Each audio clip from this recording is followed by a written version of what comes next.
there, this is Ching Kitan, also known as Mr. Ching Positive. Thank you very much for subscribing to my video blog. And the topic I would like to discuss with you today is, kaya ba ng taong magbago?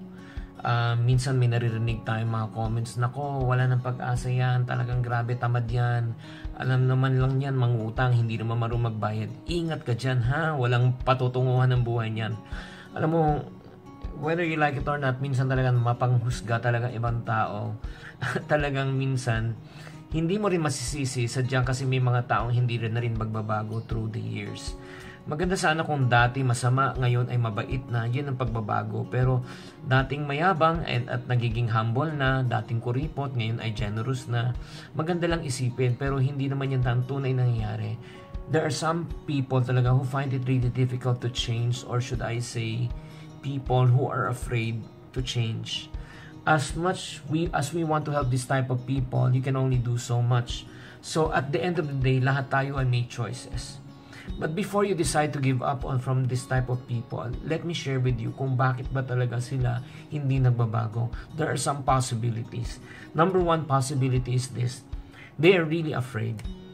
May mga tao talaga ay magbago na natatakot sila sa pagbabago. Bakit ayaw nilang ayaw ba nila talaga magbagong kanilang buhay? Hindi. Kahit sabi mo maganda ang pagbabago, bagong malilipatan na bahay, trabaho, negosyo, at marami pang iba, no? May mga pangambayan bahay, pag-usapan natin. Di ba, magugustuhan ko ba yung kapitbahay ko? Kamusta yung safety ng lugar? Di ba? Hindi ba ako mag-a-adjust ng matagal? Kakayanin ko ba yung responsibility na ako magbabayad? So, whether you like it or not, there are still fears. Hindi naman siya negative, no? You just need to be careful. And second reason why people refuse to change, because they are really already in their comfort zone. Masyado na silang nasanay sa kanilang kalalagyan na hindi na sila like for example, na kahit na minsan hindi na kumakain sa tamang oras, pero para sa kanila okay lang. Hindi na maganda katayuan ng kanilang bahay, pero okay pa rin. Bakit? Nakasanayan na nga, natitiis na, napagtsatsagaan na.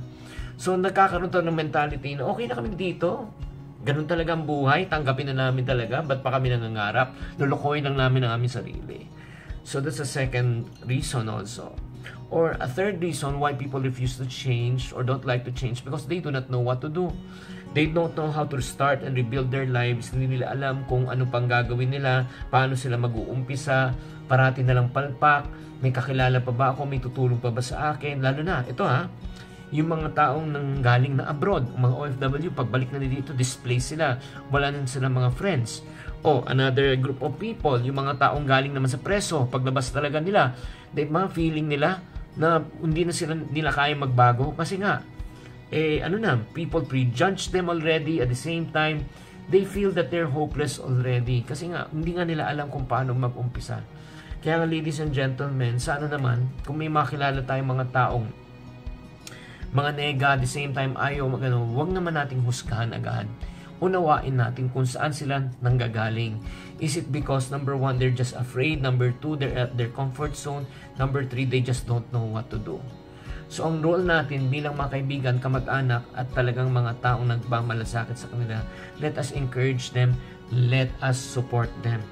Change is an internal thing. It must be based on conviction. It should come from them. Kailangan po talaga ma-encourage natin na manggaling po sa kanila. Hindi natin sila kayang baguhin. Sila po lang talagang pwede magdesisyon. Kapag pinilit mo at pinersa mo, hindi rin magtatagal dahil hindi magandang effect nito. We can influence and help them, but we cannot demand it from them or force them. I hope, ladies and gentlemen, this short video blog is able to encourage you. And let me ask you some questions. Do you know some people who refuse to change or resist to change? Ano naman ginawa mo? Nakatulong ka ba talaga? Or lalo silang lumayo? Do you believe that these people can change? So you know what? I just want to thank you for tuning in to this video blog.